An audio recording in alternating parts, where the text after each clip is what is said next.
이 시간 생각하는 하나님 말씀은 누가복음 17장 5절에서 10절 말씀입니다. 신약성경 124페이지에 있는 누가복음 17장 5절에서 10절 찾으신 분은 일어나서 다 함께 교독하겠습니다. 누가복음 17장 5절에서 10절입니다. 누가복음 17장 5절 사도들이 주께 여짜오되 우리에게 믿음을 더하소서 하니 주께서 이르시되 너희에게 그것이 하나님의 믿음이 있었다면 이 물보다도 우리가 높여 바다에 신기하였을 것이고 그것이 너희에게 순종하였으리라. 너희 중 누구에게 밭을 갈거나 양을 치거나 하는 종이 있어 밭에서 돌아오면 그더러 곧 와 앉아서 먹으라 말할 자가 있느냐? 도리어 그더러 내게 먹을 것을 준비하고 띠를 띠고 내가 먹고 마시는 동안에 수종이 들고 너는 그 위에 먹고 마시라 하지 않겠느냐? 명한대로 하였다고 종에게 감사하겠느냐? 이와 같이 너희도 명령받은 것을 다 하나님의 예비를 우리는 무익한 종이라 우리가 하여야 할 일을 한 것뿐이라 할지니라. 아멘. 자리에 앉으십시오. 계속해서 12월 들어서는 예수님의 우리 12월 25일을 예수님이 탄생하신 성탄절이라고 해서 우리가 지키고 있잖아요. 그래서 예수님에 관한 이야기를 계속 지금 이야기하려고 4번에 걸쳐서 이번 주, 다음 주, 그 다음에 성탄절 예배 때 이렇게 예수님에 관한 이야기를 하려고 하는데 지난주에 우리 어디까지 살펴봤죠? 예수님의 태어나셔서 한 12살까지의 삶의 내용을 좀 살펴봤어요. 그 내용을 간단히 정리하면 뭐죠? 예수님은 어렸을 때 그다지 대단한 배경을 가지고 사신 분이 아니었다. 아마도 이와 같은 삶을 사는 사람이 있었겠나 할 정도로 굉장히 힘들고 어려운 삶을 살았다. 여러분 자꾸 제가 우리 주일학교 예배 때도 많이 자꾸 어렸을 때 트라우마 이야기하는데 제가 지난주에 저희 어머니 얘기하면서 어렸을 때 밥 못 먹은 것 때문에 지금 밥을 많이 먹는다. 그러지 말아라. 왜냐하면 그런 트라우마는 우리가 이미 믿음으로 좀 극복해야 되지 않냐는 건데 여러분 트라우마 그러면요 예수님보다 더한 트라우마가 없어요. 여러분 예수님 때문에 생긴 그 놀라운 일 아시죠? 예수님 때문에 생긴 그 전 나라의 전국에 걸친 대단한 일이 뭐였죠? 예수님 때문에 생긴 일. 예수님 때문에 2살 이하의 남자아이가 다 죽었다고요. 그럼 여러분 예수님이 나중에 나이가 들어서 보니까 자기 때문에 그 수많은 애들이 다 죽었어요. 지금 세월호 사건이나 무슨 어디 이태원 사건 때문에 죽은 사람들 때문에 그 사람들이 지금도 트라우마에 시달리고 그것 때문에 막 울고 막 이러는데 예수님이 태어나 보니까 나 하나 때문에 그 많은 아이들이 다 죽었다는 얘기를 들으면 그거 어떻게 살아요? 그게 트라우마가 됐으면 평생 속죄하면서 나는 죄인이요 나 때문에 너희가 죽었구나 그러고 살아야 되잖아요. 여러분 트라우마가 있다고 하는 거는 제가 좀 심리학을 잘 모르고 의학을 잘 몰라서 얘기하는 거라고 누가 얘기할지 모르지만 잘 생각해 보세요. 여러분 트라우마에 시달린다는 이야기는 믿음이 부족하다는 얘기예요. 여러분 믿음은 트라우마 따위는 아무것도 아닙니다. 여러분 과거에 어떤 일을 겪었어요? 그게 여러분의 지금의 현재의 삶을 흔들고 있다면 여러분 그건 예수님의 삶을 통해 우리에게 알려주고 있는 거예요. 트라우마가 뭐냐 도대체? 어렸을 때 배경이 뭐냐? 지금 네가 하나님을 믿는 믿음이 그 모든 것을 극복할 수 있지 않느냐? 그걸 말씀해주고 있다라고 지난주에 말씀을 드렸고요. 이번 주는 예수님의 공생애의 삶, 십자가에 달리기 전에 그 공생애의 3년 반 정도의 삶이 어떤지에 대해서 살펴보려고 해요. 그래서 제목을 뭐라고 잡았냐면 예수님의 열심 그랬습니다. 그러니까 어렸을 때는 힘들게 사셨지만 참으로 우리를 위해 모든 일을 사명을 감당하시는 분이 됐고 그 다음에 실제로 사명을 감당하는 예수님의 공생의 시작을 한 단어로 정리하면 뭘까라고 고민했더니 제가 볼 때는 열심. 예수님은 열심. 하나님도 열심이고 예수님도 열심이고 우리는 덜 열심히. 그죠? 그게 문제라는 거죠. 그래서 여러분 예수님이 얼마나 열심이었는지를 한번 생각해 보려고 합니다. 근데 오늘 본문을 보면 오늘 본문은 뭐냐면요. 오늘 본문 먼저 생각해 보고 그 다음에 예수님의 열심에 대해서 연결해서 생각해 볼 건데요. 오늘 본문에 사도들이 뭐라고 물어보냐면 사도들이 주께 여짜오되 17장 5절에요. 뭐라 그러냐면 우리에게 믿음을 더하소서 그래요. 근데 여러분 이 말씀 바로 앞에 뭐라고 얘기했냐면 예수님에게 베드로가 물어봐요. 예수님 얼마나 용서해 줘야 되나요? 얘기했더니 예수님 뭐라 그러냐면 7번 용서하면 되나요? 이렇게 물어봐요. 다른 성경에 보면 베드로가 이렇게 물어봐요. 그랬더니 베드로가 뭐라 그러냐면 예수님이 뭐라 그러냐면 7번 아니 70번씩 7번 용서해 줘라 이렇게 얘기해요.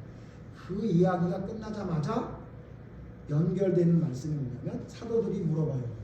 우리에게 믿음을 더하소서. 무슨 얘기예요? 아유 예수님 우리는 그런 믿음이 못 돼요. 나 어떻게 그렇게 용서를 많이 해요? 어떻게 그렇게 예수님 말씀하신 대로 할 수 있어요? 우리에게 믿음을 더해 주시옵소서 이렇게 얘기해요. 잘 들으세요.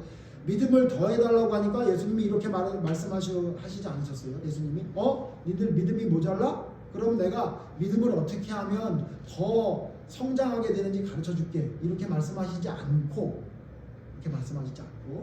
너희 믿음을 더하게 해달라고 너희들에게 겨자씨 하나일 만한 믿음만 있으면 믿음은 더할 필요가 없어 이렇게 말씀하셔요. 오늘 말씀. 그러니까 여러분 이게 뭐냐면 지금 신앙생활하는 사람들 중에 이런 사람들이 있어요. 난 믿음이 약해서 나에게 믿음을 좀 더해 주세요. 그래가지고 어떻게 하냐면 기도원에 가서 목사님 안수 좀 해주세요. 아니면 어떤 능력이 있는 어떤 사람들에게 안수를 받거나 그들 옆에 있으면 무엇인가 내 믿음이 더해져서 나는 별거 안 해도 저 사람을 통해서 믿음이 더해져서 내가 믿음이 성장하면 하나님의 뜻을 따를 거라고 생각해요. 제가 그런 사람들 많이 봤거든요 예전에. 근데 그런 사람들은요 1년 후에 만나면 또 기도원 간대요. 왜? 믿음을 좀 더하게 해달라고. 또 다른 목사님 또 다른 부흥 강사가 아주 그냥 능력 있는 분인데 그분한테 가면은 좀 무엇인가 더 얻을 수 있을 거라 생각해가지고 그분을 찾아다닌대요. 여러분 믿음은 능력 있는 사람을 찾아다니는 쇼핑이 아니에요. 그래서 예수님이 뭐라 그러냐면 그게 믿음이 아니야. 믿음은 작은 믿음만 있으면 겨자씨 같은 눈에 보이지 않는 작은 믿음만 있으면 그 믿음은 어떻게 된다는 거예요? 점점 커진다. 여러분 믿음은 뭐냐면 예수님이 뭐라고 알려주냐면 믿음은 확장성이 있다.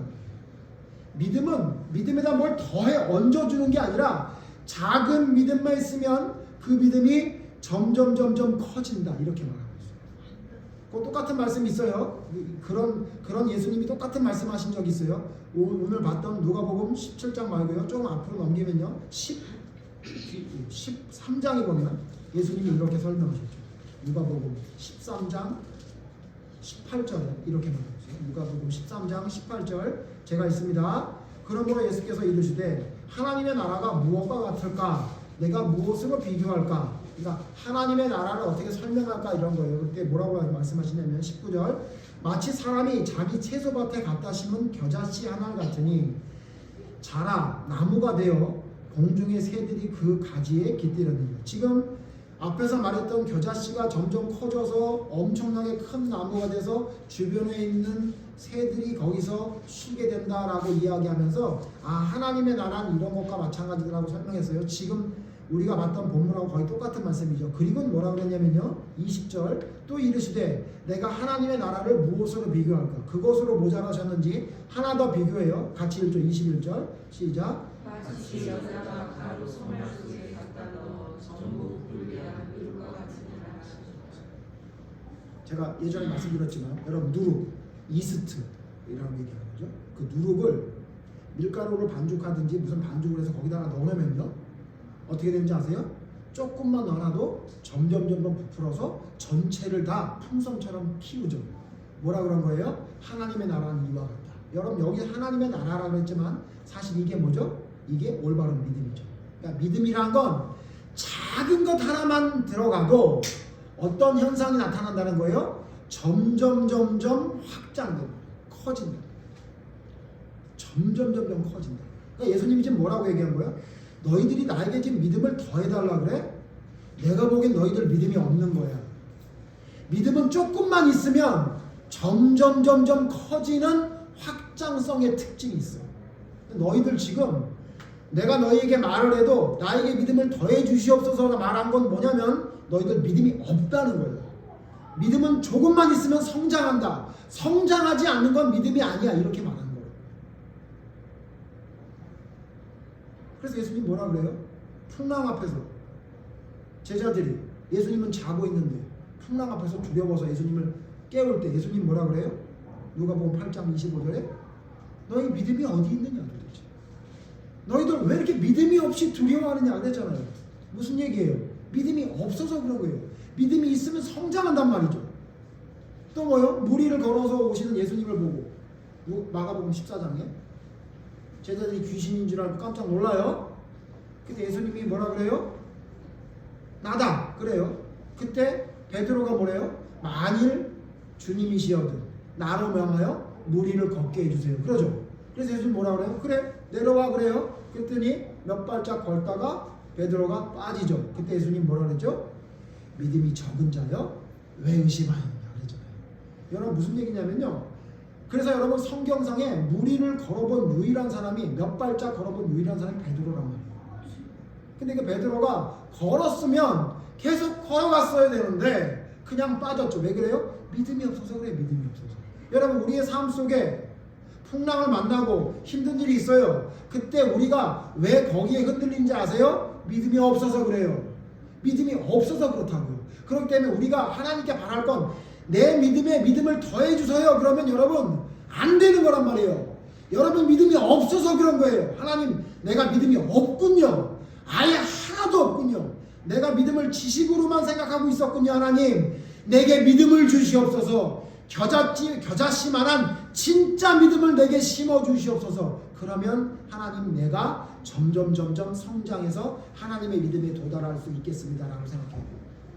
그러므로 여러분에게 충격이 되고 듣는 사람이 말도 안 되는 이단설이라고 얘기할지 모르지만 여러분의 믿음이 왜 흔들립니까? 믿음이 없어서 그래요. 믿음이 없어서 그렇다고요. 그때는 하나님께 내 믿음이 어느 정도 있으니까 내 믿음에 뭔가 좀 더 얹어주세요. 그런 마음을 가지고 기도하니까 기도에 능력이 없고 믿음이 성장하잖아요. 하나님 내가 믿음이 없네요. 나 아무것도 아니네요. 여태까지 10년, 20년, 30년, 40년 믿었는데 내 믿음은 아무것도 아니었네요. 하나님 내게 믿음을 주시옵소서. 진짜 믿음을 주시옵소서. 그리고 하나님께 매달려야죠. 제가 여러분 그래서 자주 말씀드리는 그래서 여러분 자신을 하나님 앞에 아무것도 아닌 진짜 만물의 찢기 같은 쓰레기 같다고 생각을 해야 돼요. 그래야 여러분에게 진짜 믿음이 와요. 난 뭔가 하고 있는데 난 그래도 하나님의 뭔가 좀 올바로 서 있는 것 같은데 그런 마음을 가지고 나 요거는 잘하고 있으니까 여기에다 뭐 하나 한두 개만 얹어지면 하나님의 말씀으로 올바로 서 있을 텐데 아니요. 나의 믿음 없음을 고백해야 돼. 하나님 나는 아무것도 믿음이 없는 사람이었습니다.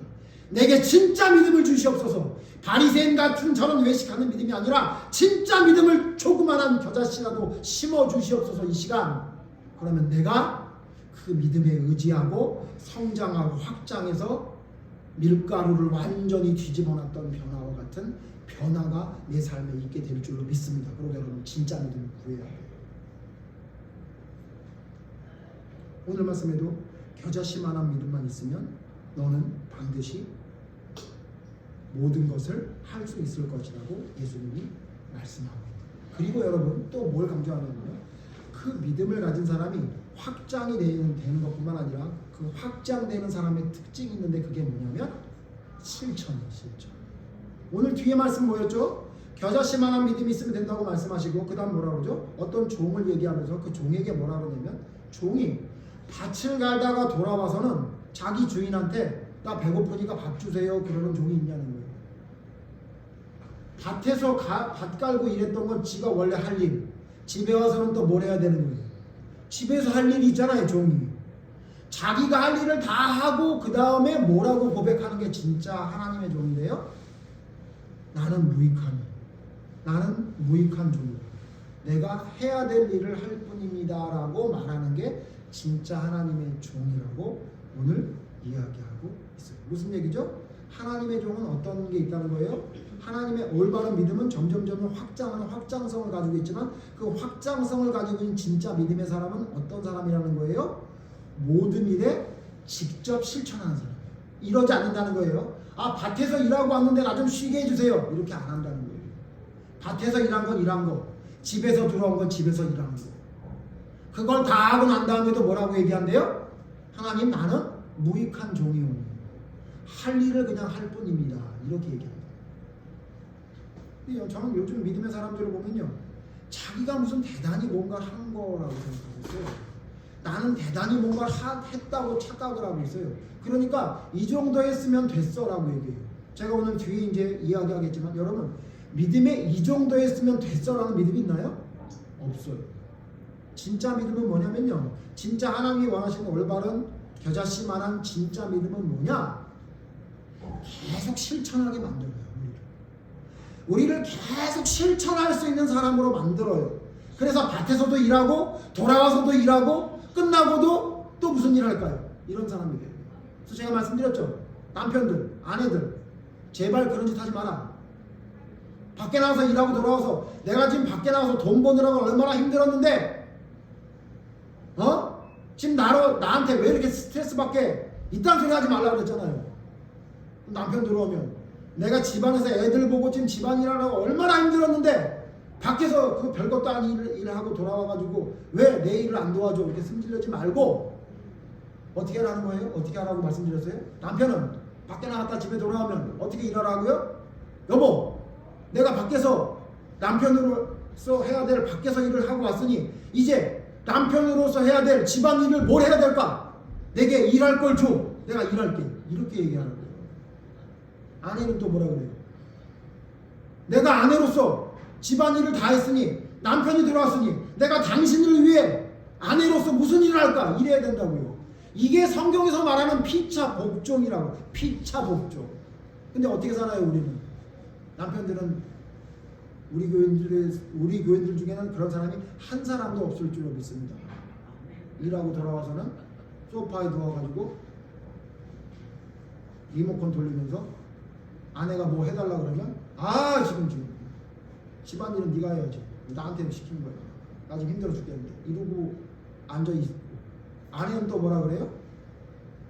집안일 힘들어 죽겠는데 그냥 와서 아무것도 안 도와준다고 아주 짜증난다 이러고 여러분 있죠? 그러니까 이게 여러분 문제예요. 우리는 어떤 사람이에요? 밖에서는 밖에서의 일대로 안에서는 안에서 일대로 해야 될 일들만 찾아서 실천하는 사람이 진짜 믿음의 사람이에요. 그게 바로 겨자씨 같은 믿음이에요. 진짜 믿음이 들어오면 어떤 일이 벌어지느냐? 내가 해야 될 일을 찾아요. 밖에서는 뭘 할까요? 안에서는 뭘 할까요? 끝나면 뭐 할까요? 언제까지? 주인이 쉬라고 할 때까지. 주인이 쉬라고 할 때. 됐다. 이제 쉬어라 할 때까지. 여러분 하나님이 여러분에게 말씀하셨어요? 쉬라고? 그만해도 된다 그러던가요? 하나님이 여러분에게 너 수고했다. 그만해도 된다. 그렇게 말하고 있던가요?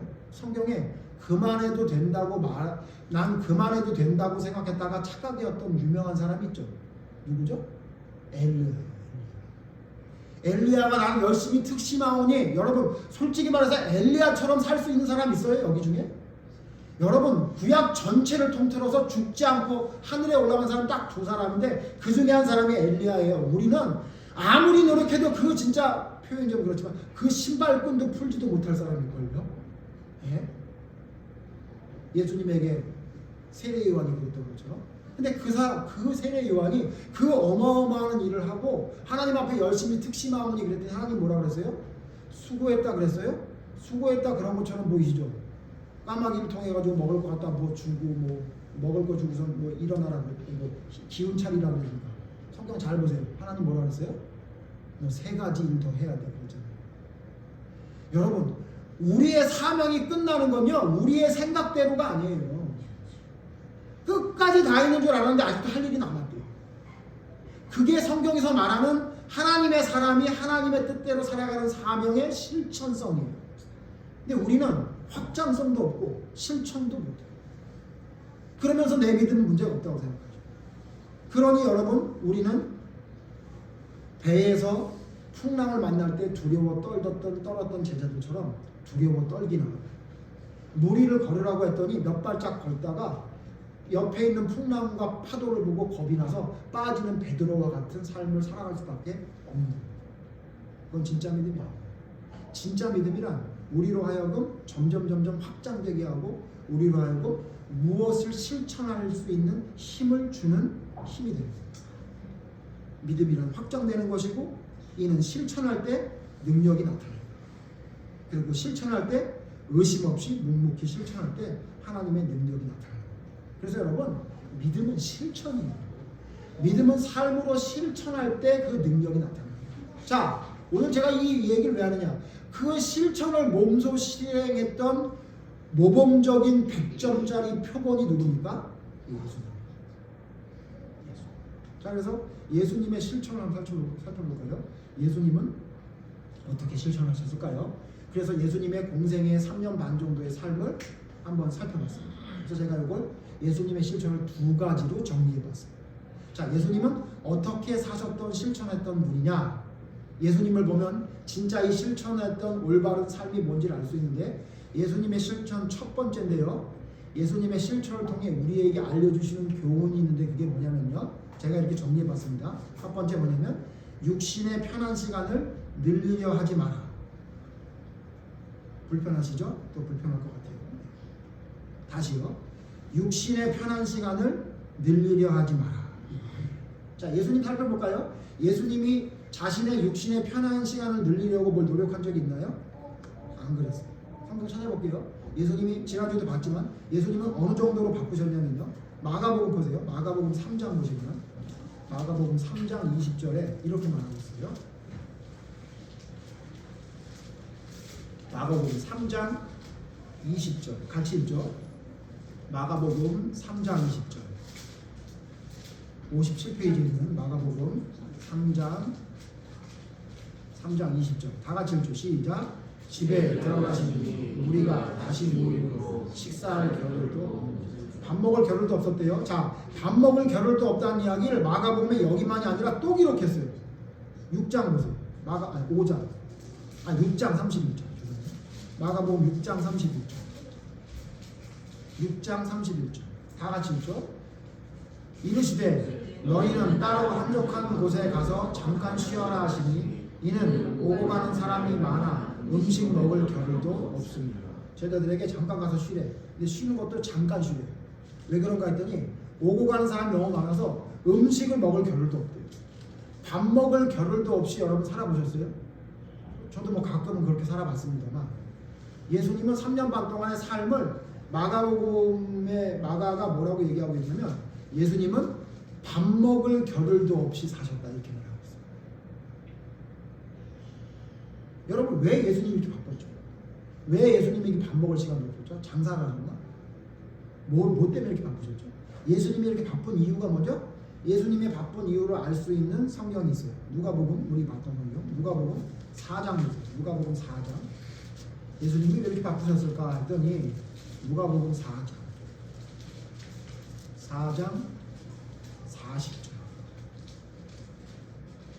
40절 같이 읽죠. 누가복음 4장 40절 시작. 해질 무렵에 사람들이 온갖 병자들을 데리고 나오며 예수께서 일일이 그 위에 손을 얹으사 고치시니. 제가 혹시 유튜브를 보는 이단 그 종파의 그 대표자들이 있으시다면 참고를 하세요. 뭘 참고하냐면 예수님은 그 이단 너희들처럼 성령을 받아라 막 이렇게 방송 안 샀어요. 많이 모이니까 그게 왜 그러냐면 제가 그분들 심리를 알거든요. 일일이 하면 시간 너무 많이 걸리고 힘들어요. 그러니까 어떻게 하냐면 다 모이니까 막 장풍처럼 쏘는 거야. 그럼 막 자빠지거든. 그럼 편하죠. 제가 이제 조언을 드리는데 그러면 사람들이 비질이라고 생각할지 모르니까 예수님처럼 일일이 안수하세요. 농담입니다만. 예수님 왜 바빴는지 아세요? 그 많은 사람이 오면 뭐라고 해요? 일일이 그 손 위에 얹고 안수하고. 일일이 한 사람 한 사람. 바빠요, 안 바빠요? 바쁘죠. 근데 누구를 만났다고요?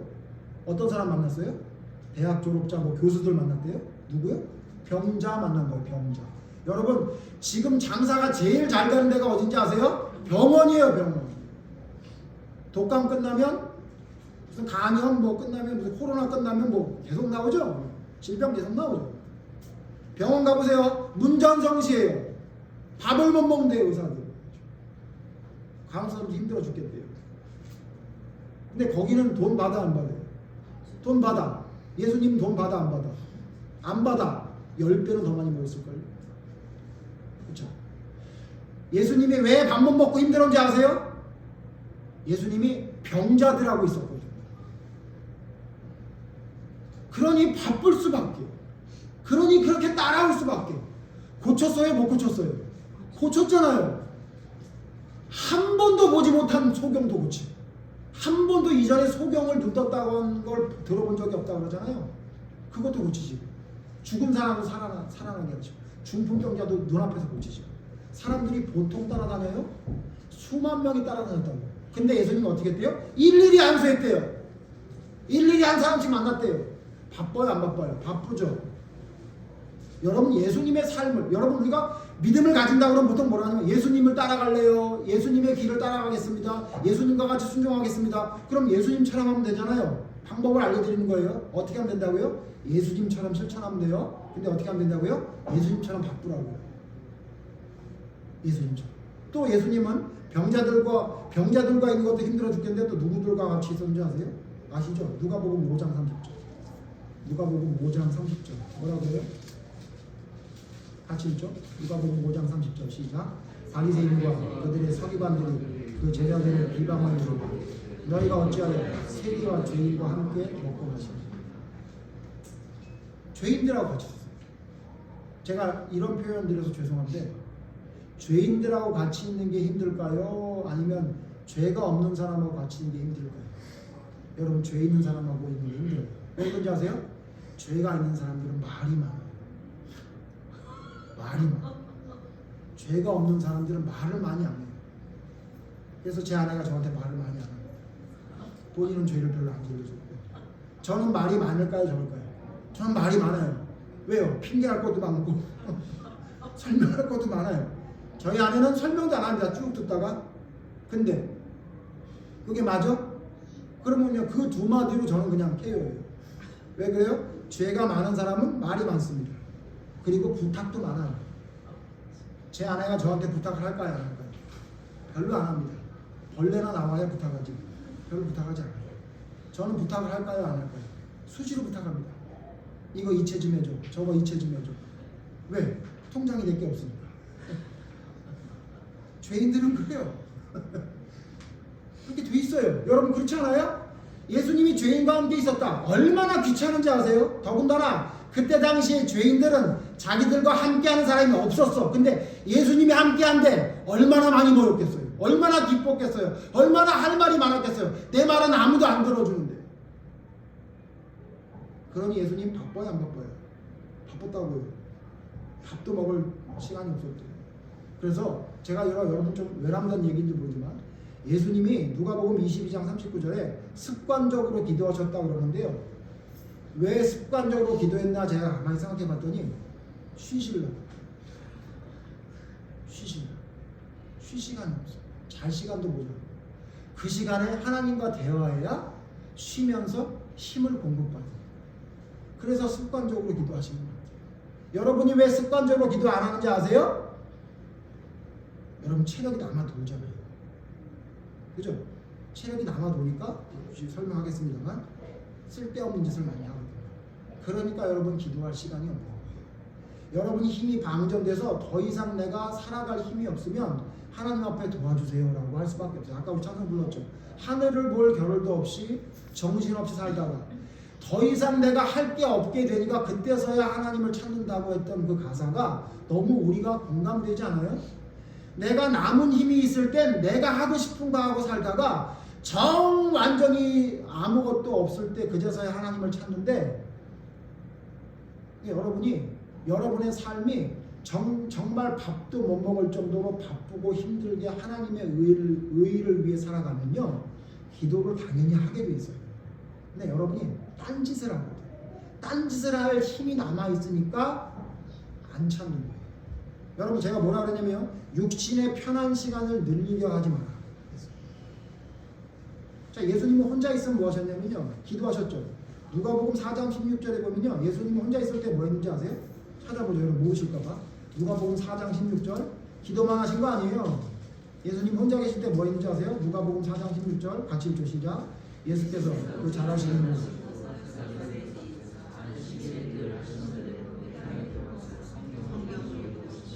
예수님 시간 되시면요, 기도하시고 시간 되시면 회당에 들어가서 성경 읽었다고. 근데 우리는 시간이 되면 성경 읽어요? 안 읽걸요? 그죠? 시간이 되면 기도해요? 그것도 안 읽걸요? 무슨 일이나 있어야 기도하려고 마음 먹었지? 그러니 여러분, 여기서 말하는, 아까 뭐라 그랬어요? 진짜 믿음은 어떤 거라고요? 실천하는 믿음이라고요. 여러분 실천이 왜 안 되는지 아세요? 그래서 그래요. 육신의 편한 시간을 자꾸 늘리니까. 아이, 목사님 나 힘들게 사는데, 눈꽃 틀 새 없이 바쁘게 사는데, 너무너무 힘들게 사는데 왜 그렇게 말씀하시는지 모르겠어요 라고 서운해 하실지 모르겠는데, 자세히 생각해 보세요. 우리의 비교의 기준은 예수님인데, 여러분 예수님처럼 하나님의 의와 영광을 위해 바쁘게 살아요?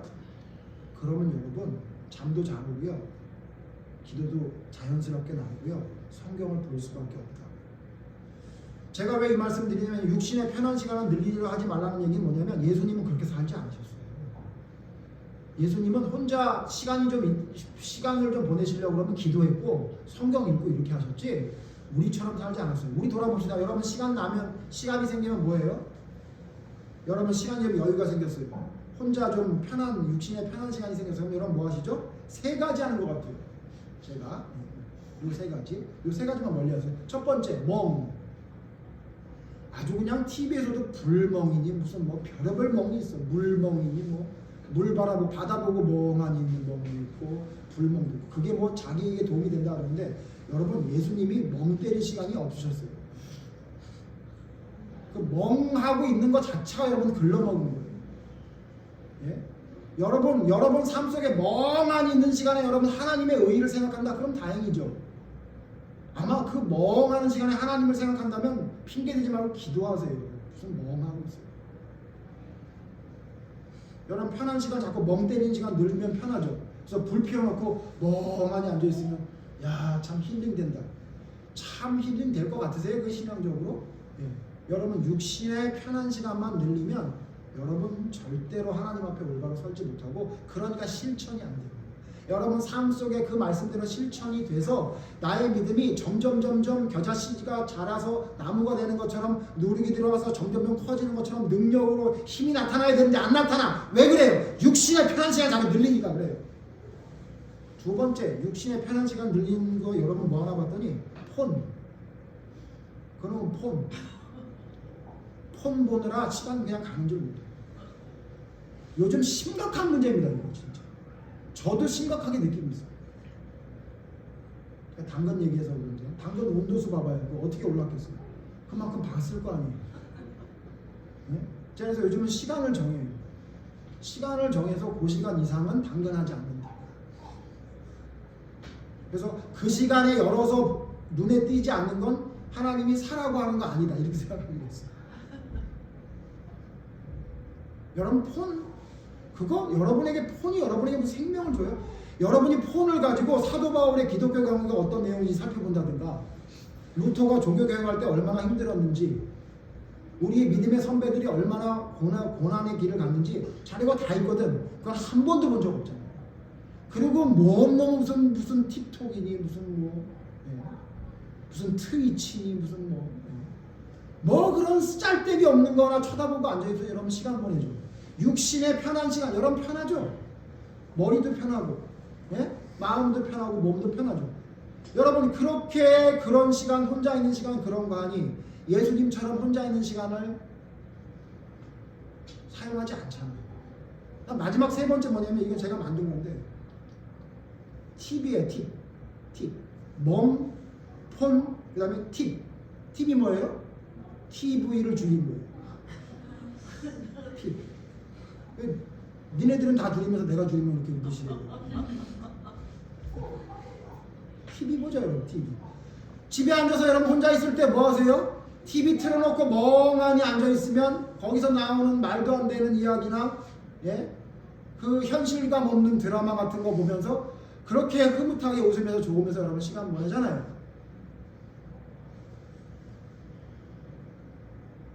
여러분 혼자 있는 시간을 좀 주십시오. 차라리 그럴 바에 나가서 뭐 딴 걸 하세요. 개하고 산책을 하든가 차라리. 예? 차라리 여러분 뭘 하세요. 우리의 삶 속에 육신의 평안 시간을 점점 늘리려고 하면요, 우리의 신앙은 멀어집니다. 우리의 신앙은 줄어들어요.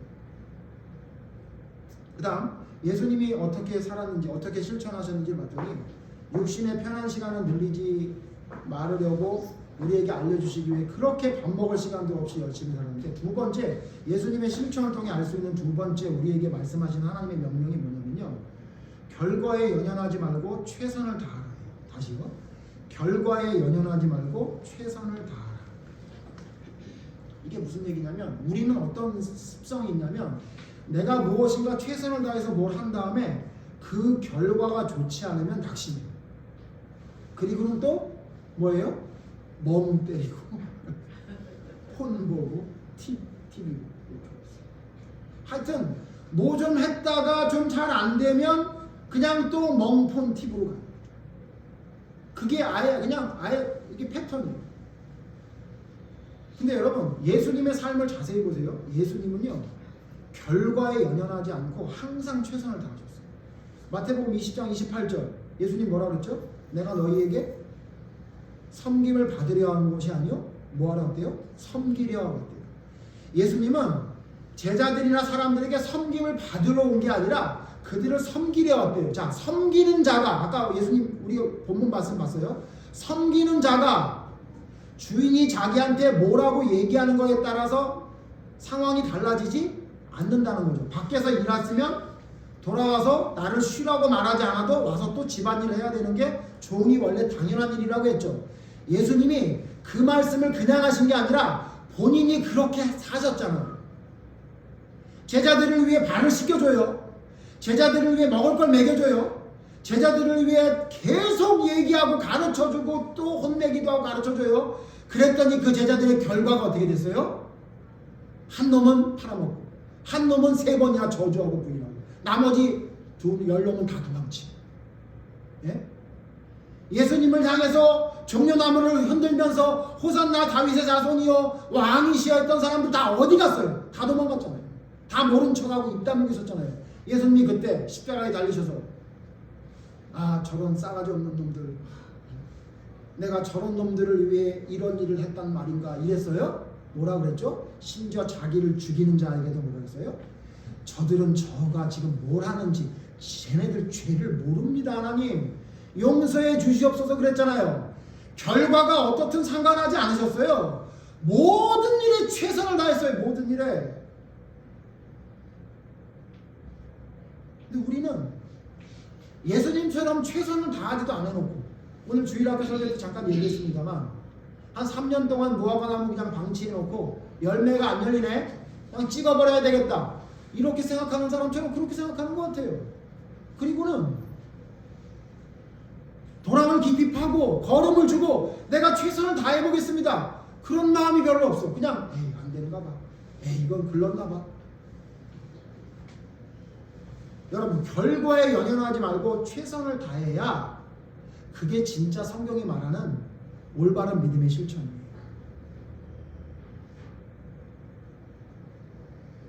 그래서 시편 126편 5절 6절에 뭐라 그랬죠?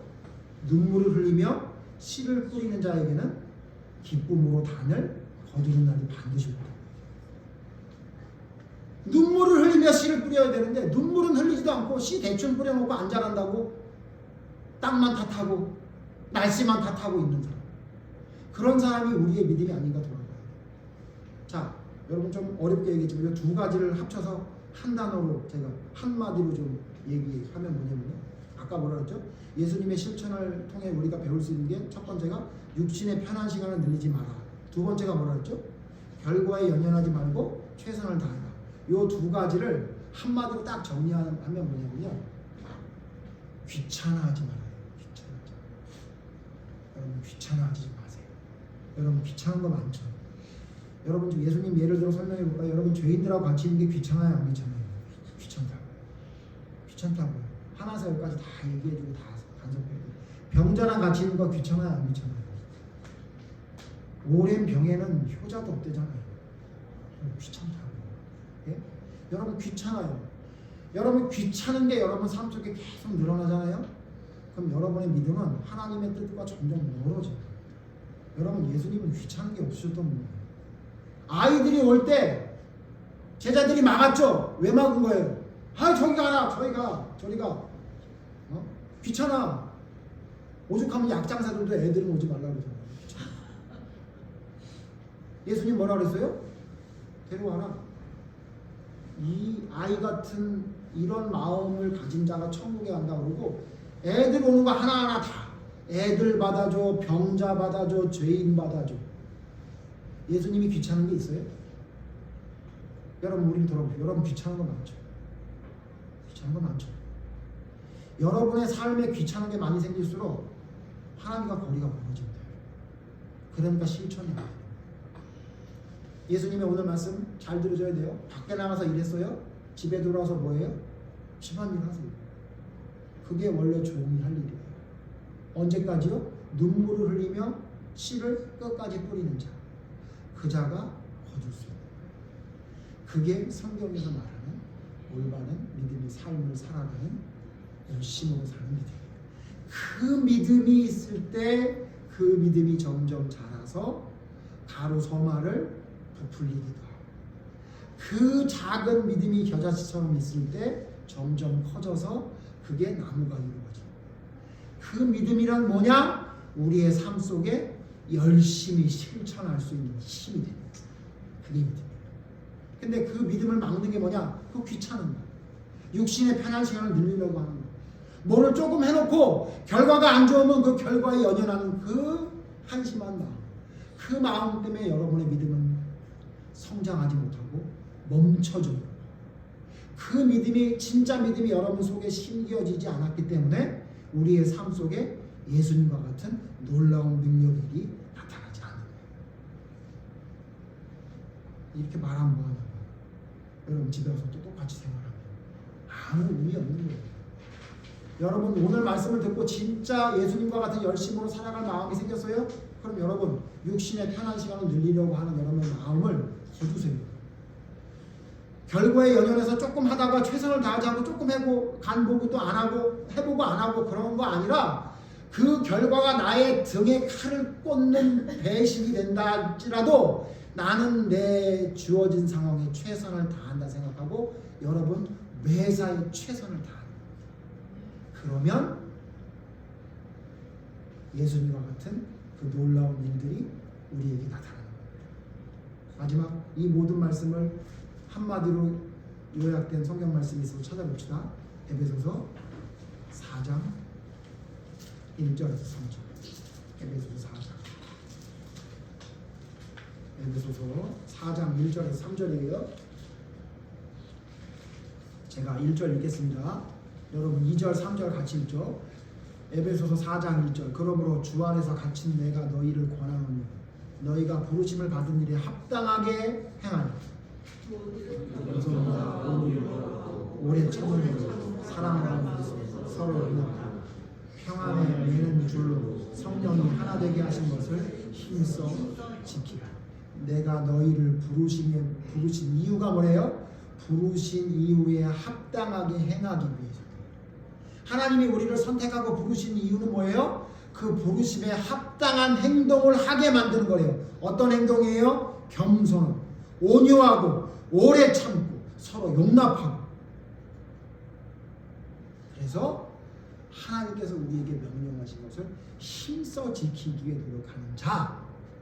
그 예수님처럼 예수님이 이렇게 사셨잖아요. 겸손하고 온유하고 오래 참고 사랑 가운데서 용납하고 그런 하나님이 부르신 부르심에 합당한 삶을 살아가는 열심이 그게 진짜입니다.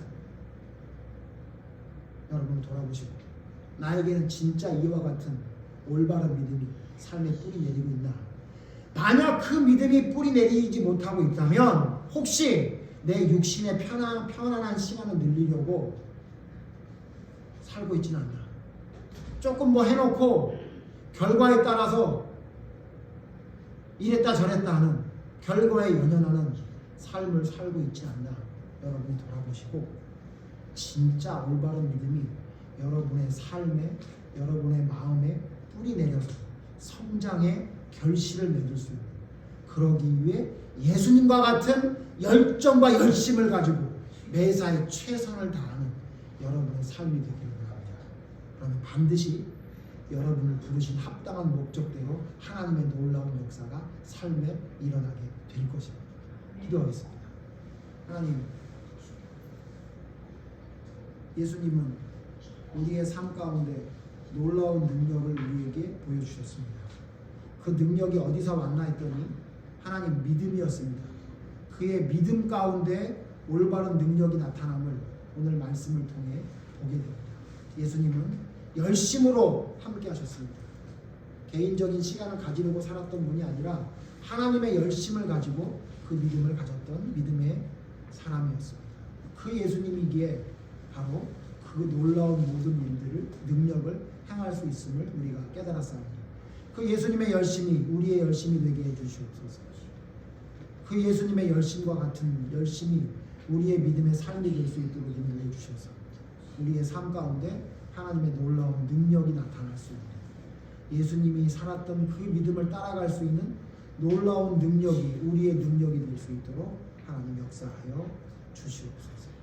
우리의 개인적인 육신의 편안함을 위해 살아가는 미련한 자가 되지 않게 하시고, 최선을 다하지 않아놓고도 결과를 가지고 낙심하고 기뻐하고 연연하는 부족한 믿음의 사람으로 서지 않도록 인도해 주셨고, 오로지 하나님의 열심을, 예수님의 열심을 가지고 매사에 최선을 다하며 사명을 감당하기 위해 밭을 일구고 돌아와서도 음식을 만드는 일을 열심히 했던 그 종과 같은 우리의 삶이 될 수 있도록 인도하시고, 그 모든 일을 하고 난 후에도 무익한 종이오니 라고 고백했던 그 겸손이 우리의 믿음이 될 수 있도록 하나님 인도하여 주시옵소서. 이와 같은 놀라운 믿음의 삶이 우리의 삶에 계속해 나타나는 놀라운 능력이 되기를 간절히 바라며 예수님 이름으로 기도드립니다. 아멘.